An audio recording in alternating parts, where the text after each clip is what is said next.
우리 함께 인사하겠습니다. 잘 나오셨습니다.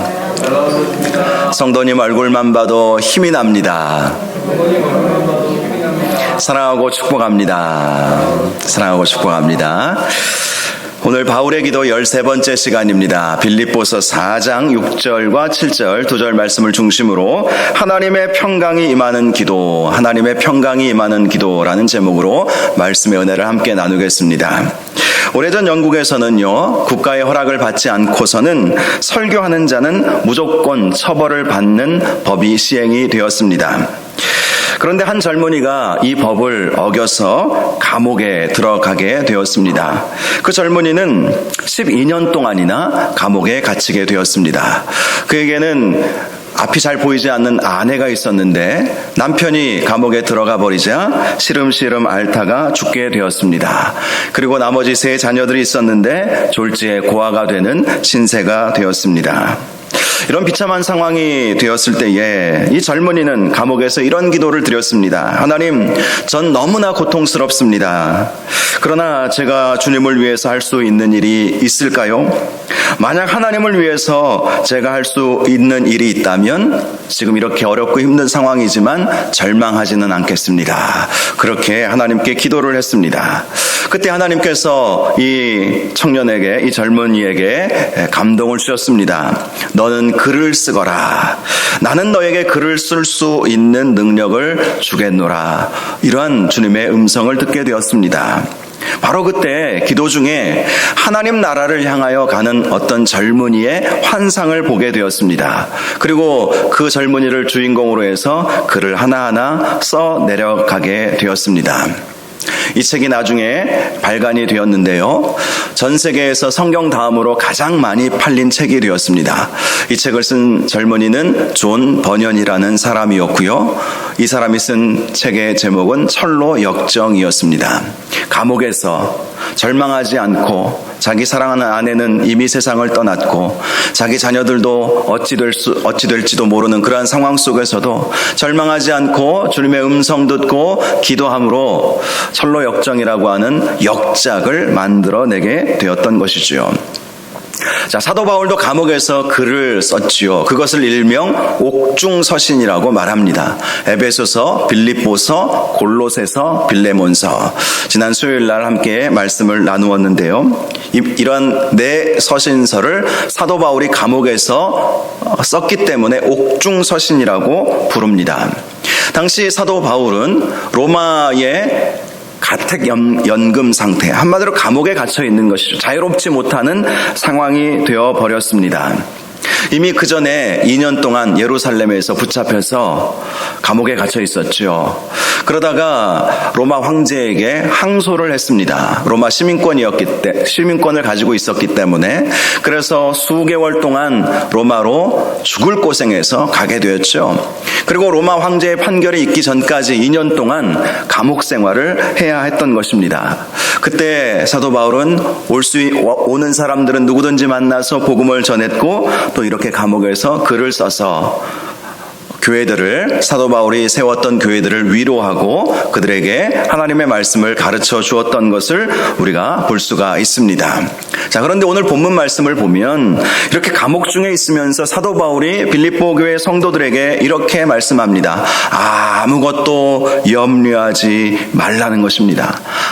아무것도 염려하지 말고 다만 기도와 간구로 너희 구할 것을 감사함으로 하나님께 아뢰라.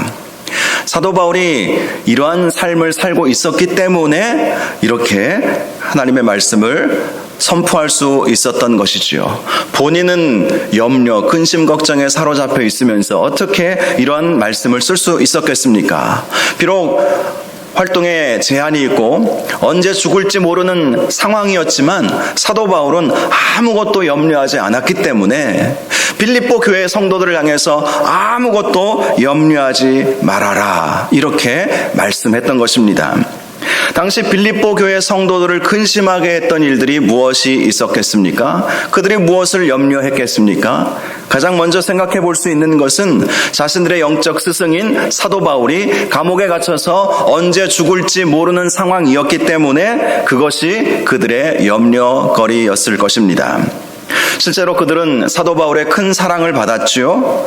사도 바울을 통해서 복음을 듣게 되었고 영원한 하늘 소망을 얻게 되었습니다. 빌립보서 후반전 이 3장의 후반부를 보면 우리의 시민권은 하늘에 있는지라 이런 말씀이 있어요.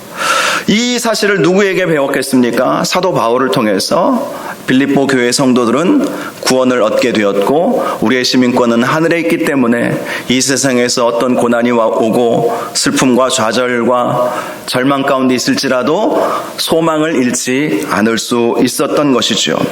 그런데 그런 영적 지도자가 고난을 당하고 순교 직전까지 가게 되자 근심하고 염려할 수밖에 없었던 것이죠. 다음으로 생각해 볼 수 있는 것은 이 빌립보 교회 역시 로마 황제의 극심한 박해를 받았기 때문이었습니다. 당시 초대교회는 어느 교회든지 신앙생활이 자유롭지 못했지요. 그들은 어리석은 사람들이라는 비아냥의 소리를 들어야 했습니다. 지난 주일에도 한번 말씀을 드렸듯이 안디옥에서 비로소 그리스도인이라 일컬음을 받았더라. 사실 이 처음에 그리스도인이라고 하는 이 소리를 듣게 된 것은 조롱 섞인 말이었습니다. 예수쟁이 이런 말들을 예전에도 우리나라에서도 쓰는 사람들이 있지 않았습니까? 그런 것처럼 비난의 대상이었던 것이죠. 그들은 어리석은 자들이라고 사람들이 그렇게 생각을 했습니다. 당시 이방인들은 헬라 철학을 신봉하는 사람들 아니었겠습니까? 헬라 철학의 가장 핵심은 이성, 지혜를 추구하는 것이었습니다. 그런데 십자가를 통해서 구원을 얻을 수 있다. 예수 그리스도께서 십자가 지심으로 우리에게 구원의 길이 열렸다. 이것은 이성적으로 도무지 이해할 수 없는 일이었습니다. 그래서 당시 로마 사람들, 헬라 사람들은 예수 믿는 사람들을 참으로 어리석은 사람들이다. 이러한 소리를 했던 것이지요. 실제로 교회는요 늘 이러한 소리를 예나 지금이나 듣게 됩니다. 마태복음을 보면 예수님께서 베드로에게 음부의 권세가 교회를 이기지 못한다 이런 말씀을 해주셨죠. 자, 교회는 아무리 음부의 권세가 온다 할지라도 이기게 된다는 그런 말씀이죠. 그런데요, 이 말씀을 다시 한번 뒤집어서 생각해 보면 교회가 세워지는 곳은 음부의 권세가 있는 곳이다 라는 것을 알 수가 있습니다. 음부의 권세, 세상 권세, 악한 사탄이 사로잡고 있는 이 땅 가운데 교회가 세워지기 때문에 교회는 언제든지 핍박과 박해, 미움을 받게 된다는 거예요. 예수님도 그래서 세상이 너희를 미워하나 담대하라 내가 세상을 이겨노라 이렇게 말씀하지 않았습니까? 음부의 권세 가운데 교회가 세워져 있기 때문에 교회는 예나 지금이나 박해를 받을 수밖에 없다는 것이죠. 그러니 그러한 박해 속에서 그러한 고난 속에서 왜 근심하고 염려하지 않을 수 있었겠습니까? 또 하나 생각해 볼 수 있는 것은 교회 안에 찾아온 내부적인 분열과 이단의 출현과 같은 이런 분열의 상황들이었죠. 당시 초대교회는 수많은 이단자들의 공격이 있었습니다.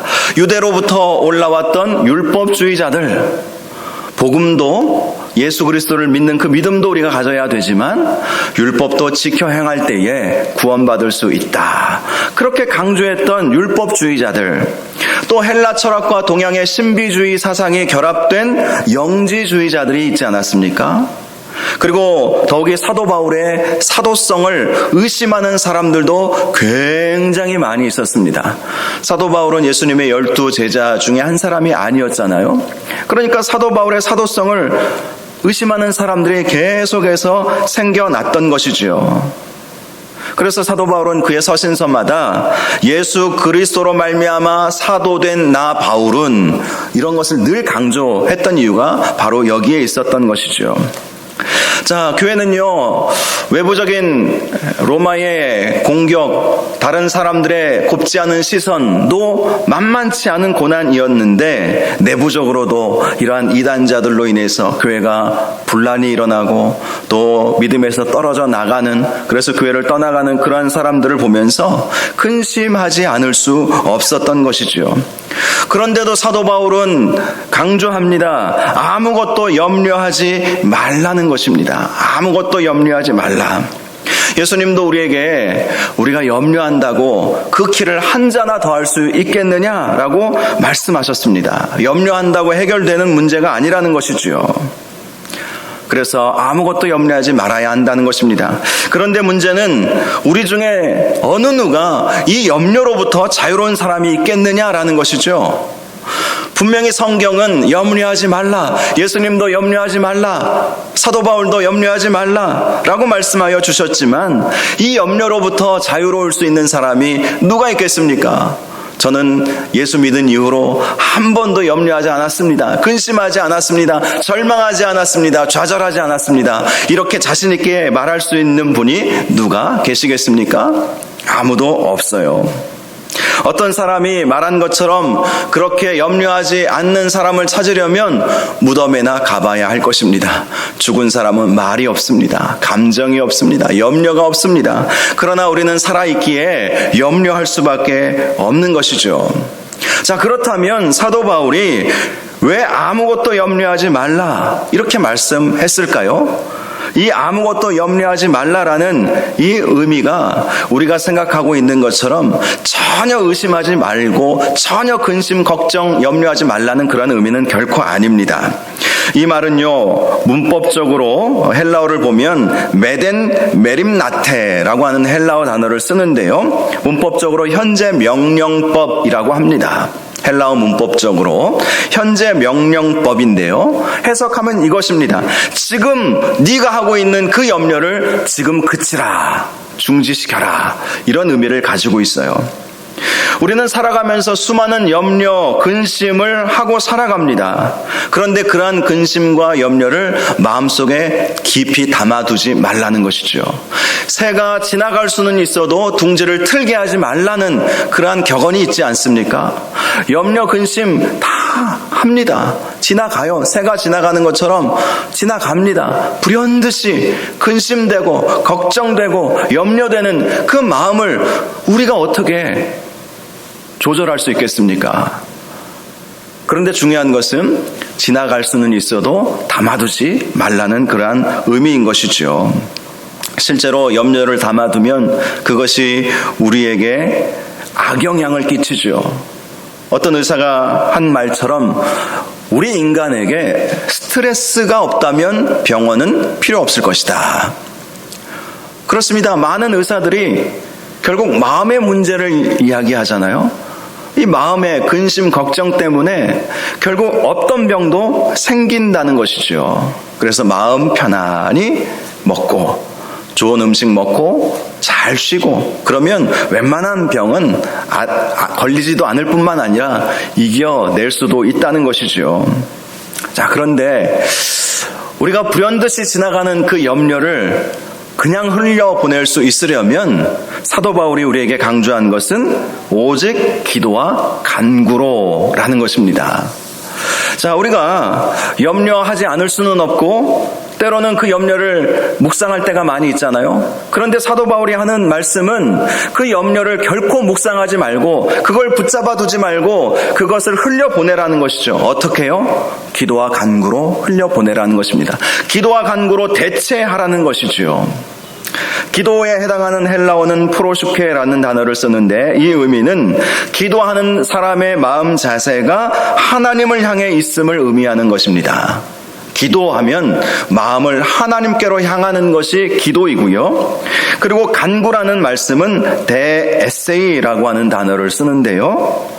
이 의미는 우리의 마음이 향해져 있는 그 하나님께 우리의 입술을 열어서 아뢰는 것, 이것을 간구라고 하는 것입니다.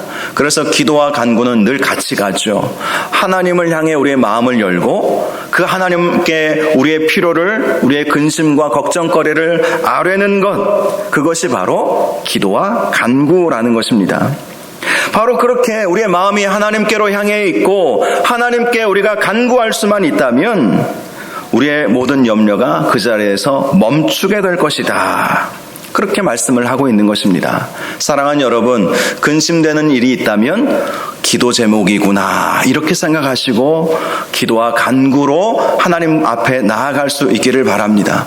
결코 그 근심, 걱정, 염려하는 것을 묵상하지 마시고 마음에 담아두지 마시고 그것을 품지 마세요. 그것은 품으라고 있는 것이 아니라 흘려보내라고 있는 것입니다. 대신 우리가 해야 할 것은 근심, 걱정거리가 있을 때 하나님 앞에 간절히 기도하는 것이 되어야 한다는 것입니다. 그런데 우리가 이렇게 기도할 때 특별히 사도 바울은 감사함으로 하나님께 아뢰라 이렇게 말씀하고 있어요. 너희 구할 것을 감사함으로 하나님께 아뢰라. 감사함으로 라고 하는 이 단어는요, 메타 유카리스타스라고 하는 헬라어 단어를 쓰는데요, 이 의미는 이것입니다. 기도하는 자가 모든 것을 선하게 이루어 주실 것을 확신하며 하나님의 뜻에 전적으로 순종하는 것을 말한다. 이렇게 해석을 할 수가 있습니다. 감사함으로 하나님께 아뢰라. 이것은 한마디로 확신의 기도라는 거예요. 믿음의 기도라는 거예요. 내가 기도하는 이것, 내가 염려하고 근심하는 것을 기도로 바꿀 때 하나님께서는 합력하여 선을 이루어 주실 것이라는 확신. 그래야 감사할 수 있잖아요. 미리 감사하는 것이잖아요. 확신하지 않으면, 믿음이 없으면 미리 감사를 할 수 없는 것 아니겠습니까? 그래서 감사함으로 하나님께 아뢰라. 확신하고 믿음으로 기도하라. 이미 하나님께서 이루어 주신 줄로 믿고 그 믿음으로 기도하라. 이렇게 말씀해 주는 것이죠. 낙타무르피라고 하는 별명을 가진 야고보 사도가 있죠. 그는 원래는 예수님의 12제자 중에 한 사람은 아니었죠. 그는 예수님의 육신의 동생이었습니다. 야고보서를 쓴 야고보는요. 자, 그럼에도 사도라는 호칭이 이제 붙여졌지요. 바나바도 원래는 예수님의 제자가 아니었죠. 그러나 바나바도 사도라는 호칭으로 불려졌습니다. 자, 야고보 사도는 이렇게 말씀합니다. 야고보서 5장 15절. 믿음의 기도는 병든 자를 구원하리니 주께서 그를 일으키시리라. 혹시 죄를 범하였을지라도 사하심을 받으리라. 우리가 익히 잘 알고 있는 말씀 아닙니까? 믿음의 기도는 병든 자를 구원하시리라. 병으로부터의 구원을 말하는 것입니다. 우리 영혼의 구원만을 말하는 것이 아니라 믿음으로 기도하면 우리의 질병도 나음을 받게 될 것이다. 그리고 혹시 죄를 범했을지라도 사하심을 받으리라. 이것은 우리 영혼의 안식, 평안, 영혼의 쉼, 영혼의 치유와 회복을 말하는 것이죠. 죄 때문에 우리 영혼이 파괴되어 가지 않습니까? 그런데 믿음으로 기도하면 육신의 질병도 고침받고 우리 영혼도 잘 되는 은혜가 있을 것이다. 야고보 사도는 사도 바울도 마찬가지이지만 기도의 사람이었기 때문에 확신을 가지고 이렇게 선포할 수 있었던 거예요. 사도 바울도 염려하지 말고 오직 기도와 간구로 너희 구할 것을 감사함으로 하나님께 아뢰라. 본인의 간증이에요.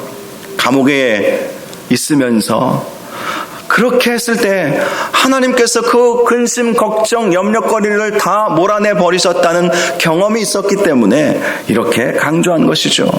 야고보 사도도 마찬가지입니다. 그에게도 이렇게 믿음으로 기도했을 때 병든 자가 구원을 얻고 죄 용서함을 받게 되는 그러한 경험을 했기 때문에 이렇게 말씀할 수 있었던 것이죠.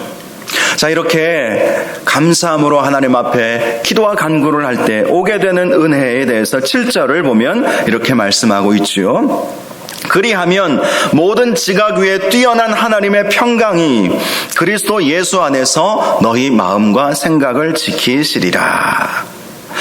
우리가 하나님 앞에 기도와 간구를 감사함으로 올려드릴 때에 우리 하나님께서 우리에게 평강을 주신다는 거예요. 평강, 근심 대신 평강이 임하게 된다는 것입니다. 이 평강은요, 마음의 평강만을 의미하는 것이 아니라 우리 삶에 일어나고 있는 복잡하고 우리를 힘들게 하고 근심하게 하는 모든 것들을 우리 하나님의 능력으로 다 평정시켜 주신다는 의미를 포함하고 있는 것입니다. 이 빌립보 교회, 이 빌립보서를 하면 생각나는 사건이 있죠. 사도행전에 사도 바울이 신라와 함께 2차 선교 여행을 떠나지 않았습니까? 그 이전에 바나바와 함께 대판 싸우고 그게 참 미숙했던 젊은 시절의 모습이었죠. 그리고 2차 선교 여행은 실라와 함께 떠나게 되었습니다. 그리고 빌립보에 이르게 된 것이죠. 그리고 거기서 루디아를 만나게 되었죠. 그리고 이제 귀신 들려서 점치는 여인을 만나지 않았습니까? 그래서 그 귀신을 내어 쫓아주었습니다. 그랬더니 그 여인의 주인이 난리가 난 거예요. 이 점치는 이 여인 때문에 그동안 많은 돈을 벌여들였는데 점괘가 안 나오는 것이죠. 귀신이 나가버렸으니까. 그래서 이 주인이 바울과 실라를 고소하지 않았습니까? 그래서 사도 바울과 실라가 온몸에 구타를 당하죠. 매질을 당합니다. 그리고 감옥에 갇혀버리게 되었죠. 그때 사도 바울이 했던 일이 무엇입니까? 한밤중에 찬송하고 기도했다는 거예요. 그랬더니 옥문이 흔들리고 옥터가 흔들리고 옥문이 열려버리고 이 매여 있었던 착고가 풀려지는 그러한 역사가 일어나게 되었습니다. 간수가 그걸 보고 이제 뒷감당할 자신이 없어서 스스로 자결을 하려고 했습니다. 그때 사도 바울이 그렇게 하지 말라고, 우리가 다 여기 있다고 그렇게 말하지 않았습니까? 그때 그 간수가 했던 말이 있죠. 선생님, 어떻게 하여야 구원을 얻을 수 있겠나이까? 그러자 사도 바울이 했던 유명한 말씀이 있지 않습니까? 주 예수를 믿으라. 그리하면 너와 내 집이 구원을 받으리라. 그래서 이 간수와 그의 가족들, 그리고 제일 처음 예수 믿었던 루디아, 이 사람들이 함께 교회를 세운 것이 빌립보 교회의 시초가 되었던 것이죠. 자, 사도 바울은 간증할 게 너무 많은 거예요. 믿음으로 기도할 때 하나님께서 마음의 근심 걱정 다 몰아버리시고 빌립보 감옥에서도 온 몸이 만신창이가 되어지고 피투성이가 되어졌을 때 염려하지 않았던 것이거든요. 그리고 빌립보 교회 성도들은 이 말씀을 했을 때에 과거 사도 바울이 겪었던 그 고난을 다 생각하고 알고 있었을 것입니다. 사도 바울 선생님이 우리를 위해서 복음 전하다가 감옥에 갇혀서 죽을 만큼 맞아서 거반 죽을 뻔했지만 하나님 앞에 염려하지 않고 기도했을 때 하나님께서 놀랍게 역사를 이루어 주셔서 이렇게 빌립보 교회가 세워졌구나. 이 사실을 빌립보 교회 성도들은 다 알고 있었던 것이죠. 그러니 이렇게 사도 바울이 지금 로마 감옥에 갇혀 있을 때 아무것도 염려하지 말고 감사함으로 하나님께 아뢰라. 이 말씀의 의미가 무엇인지 빌립보 교회 성도들은 이미 잘 알고 있었습니다. 그렇습니다. 우리가 하나님 앞에 의심하지 않고 믿음으로 기도할 때 하나님은 평강을 주세요. 평강. 마음의 평강도 주시고 모든 묶였던 것들이 풀려지는 거예요. 그리고 예수 믿지 않았던 사람들도 예수 믿는 역사가 일어나는 것을 사도 바울은 늘 보아왔습니다. 그러니 이렇게 말씀할 수 있었던 거예요. 우리가 그렇게 기도하면 하나님의 평강이 임하게 된다는 것이죠. 우리의 삶에 모든 염려되는 것, 근심, 걱정에 빠져 살아갈 수밖에 없게 만드는 그 모든 것들이 다 하나님의 은혜로 마치 높은 산아 네가 무엇이냐 스룹바벨 앞에서 평지가 되리라. 그 말씀처럼 평지가 되어버리는 거예요. 산과 같은 어려움이라 할지라도 평지가 되어버리는 것이 바로 평강입니다. 이 평강을 누가 얻을 수 있습니까? 염려하지 말고 염려 대신 기도와 간구를 하나님 앞에 올려드릴 때 그러한 평강을 얻을 수 있다는 것이죠. 특별히 이 평강에 대해서는요, 모든 지각 위에 뛰어난 하나님의 평강이라고 말씀합니다. 모든 지각이라고 하는 것은 우리의 이성과 생각을 말하는 것이죠. 하나님께서 우리에게 평강 주시는 데는요, 우리의 상식을 초월하는 평강을 주신다는 거예요. 세상에 주는 평강과는 완전히 다른 평강이라는 것입니다. 세상에 주는 평강은 주로 단회적인 것이고 또 일시적인 것이죠. 근본적인 문제를 해결해 주지 못하는 평강입니다. 그런데 하나님께서 주시는 평강은 우리의 생각과 우리의 그러한 모든 판단을 뛰어넘는 영원한 평강을 말하는 것이죠. 그러한 평강이 우리에게 찾아오게 된다는 거예요. 근심 걱정 다 떠나가 버리고 평화로다 하늘에서 내려오네. 이런 찬양의 가사처럼 평강이 우리 가운데 마음을 주장하게 되는 거예요. 하나님의 평강이 우리의 마음을 장악하게 되는 거예요. 그래서 그 다음에 너희 마음과 생각을 지키시리라 이렇게 말씀하고 있지 않습니까? 하나님의 평강이 임하게만 한다면 우리의 마음이 아무리 고난과 고통과 절망과 좌절의 상황이 온다 할지라도 지켜내게 된다는 것입니다. 여러분, 마음을 지키는 것이 얼마나 중요한지 잘 아시지 않습니까? 잠언 4장 23절에 모든 지킬 만한 것 중에 더욱 내 마음을 지키라. 생명의 근원이 이에서 나옴이니라. 이렇게 말씀하고 있어요. 우리 마음을 지키면 살고 죽는 문제가 바뀔 수 있다는 것이죠. 마음을 지키면. 저는 예전에 좀 오래된 일인데요, 사역하면서 이걸 바로 봤어요. 일주일 상간으로 한 분은 돌아가시고 한 분은 다시 살아나셨습니다. 두 분 다 중환자실에 계셨던 분이고 두 분 다 가망이 없다고 말씀하셨던 분들이에요. 제일 처음에 한 집사님 중환자실에 계시다고 그래서 찾아갔습니다. 의사가 옆에 있길래 조용히 물어봤어요. 얼마나 가능성이 있겠습니까? 전혀 가능성이 없다는 거예요. 그래서 제가 먼저 포기를 해버렸어요. 그리고 집사님께 귀에다 대고, 집사님 그동안 교회 잘 섬기셔서 감사합니다. 집사님 천국에서 만납시다. 집사님 천국에서 만납시다. 평안히 가세요. 그랬더니 바로 가시더라고요. 물론 그렇게 바로 평화롭게 은혜롭게 천국 가시는 것도 축복입니다. 그런데 바로 며칠 있다가 또 중환자실에 계시는 권사님 제가 찾아갔어요. 그분도 의사에게 제가 물어보았습니다. 가망이 있겠습니까? 전혀 가망이 없다는 거예요. 오늘 고비라는 것입니다. 그런데 왠지 앞에 며칠 전에 사랑하는 집사님 먼저 떠나보내는 것이 마음에 너무 아쉬운 거예요. 너무 그토록 빨리 갈 거라고는 생각을 못했거든요. 조금 더 계시겠지. 사랑을 참 많이 받았거든요, 그분한테. 그래서 조금 더 계시겠지 했는데 괜히 집사님 그동안 수고 많이 하셨다고, 잘 가시라고 괜히 내가 말한 것 아닌가, 이런 생각이 확 들어오는 거예요. 그래서 그 권사님을 향해서는 그런 말을 안 했습니다. 권사님, 마음 잃지 마세요. 생명의 근원은 마음에서 나온다고 했습니다. 권사님, 마음 확실하게 잡고 계십시오. 하나님이 역사하실 거예요.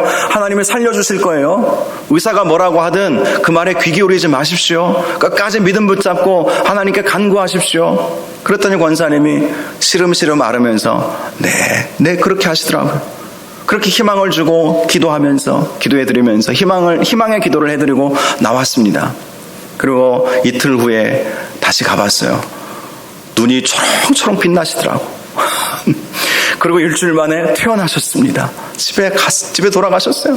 그래서 집에 가서 신방하고, 지금은 어떻게 지내시는지 아마 벌써 10년 전에 10년도 더 된 일이기 때문에 돌아가셨겠죠. 그때도 나이 연세가 한 70대 중후반쯤 되었으니까요. 거의 90 다 살아계시면 90 다 되셨을 것이고, 아니면 돌아가셨을 텐데, 제가 물론 저의 이 짧은 일주일간의 이 경험이 모든 것을 일반화시킬 수 없다는 것은 저도 잘 압니다. 그런데 적어도 이 생명의 근원이 마음에서 나온다는 사실은 제가 확실히 경험하게 되었어요. 마음과 생각을 지키는 것이 얼마나 중요한지 몰라요. 그런데 그 마음과 생각을 지켜내려면 하나님의 평강이 임해야 되는 거예요. 하나님의 평강, 모든 지각 위에 뛰어나신 하나님의 평강이 임해야 내 마음과 내 생각을 지켜내지, 내가 내 마음 지켜야지 한다고 지켜낼 수 있는 것이겠습니까? 그런데 하늘의 평강이 임하기 위해서는요, 감사함으로 하나님께 아뢰야 한다는 것입니다. 감사함으로, 믿음으로, 확신으로 반드시 하나님은 가장 좋은 것으로 응답하여 주실 것이다. 비록 내가 감옥에 갇혀있는 상황이라 할지라도 하나님은 합력하여 선을 이룰 것이다. 이런 믿음으로 기도할 때에 하나님께서는 우리의 근심 걱정 다 떠나가게 하시고, 하늘의 평강을 우리에게 부어주시고 마음과 생각을 지켜주심으로 하나님의 은혜를 경험하며 살아가게 해주신다는 것입니다. 사랑하는 여러분, 저와 여러분도 염려하지 마시기 바랍니다. 그 어떤 어려움이 와도 염려하지 마시고, 염려될 일이 있다면 기도하시고, 특별히 감사함으로 기도하시고, 그럴 때 하나님께서 평강 주시고 마음과 생각을 지켜주시는 은혜가 있다는 사실을 믿고 믿음으로 반응하시고, 그래서 하나님께서 주시는 평강, 하늘에 속한 평강, 그러한 은혜를 누리며 살아갈 수 있기를 주님의 이름으로 축원합니다. 이 시간 우리 말씀 생각하면서 함께 기도하겠습니다. 하나님, 근심, 염려, 걱정하는 모든 것들 기도로 대신합니다. 염려를 가슴에 품지 않겠습니다. 기도로 대신합니다. 하나님, 우리의 기도를 들으시고 근심 걱정 떠나가게 하시고 하나님의 평강이 임하기를 원합니다. 에이레네, 하나님의 평강, 내 마음의 평강, 모든 상황을 평정시켜 주시는 높은 산아 네가 무엇이냐, 스룹바벨 앞에서 평지가 되리라 라는 말씀처럼 평지가 되는 은혜가 있도록 인도하여 주시옵소서. 내 마음과 내 생각을 지켜주시고 늘 믿음으로 나아갈 수 있도록 인도하여 주시옵소서. 우리 이런 제목으로 주여 한번 부르짖고 기도하겠습니다. 주여, 거룩하고 존귀하신 아버지 하나님, 하나님 아버지, 하나님 아버지, 아무것도 염려하지 말고 오직 기도와 간구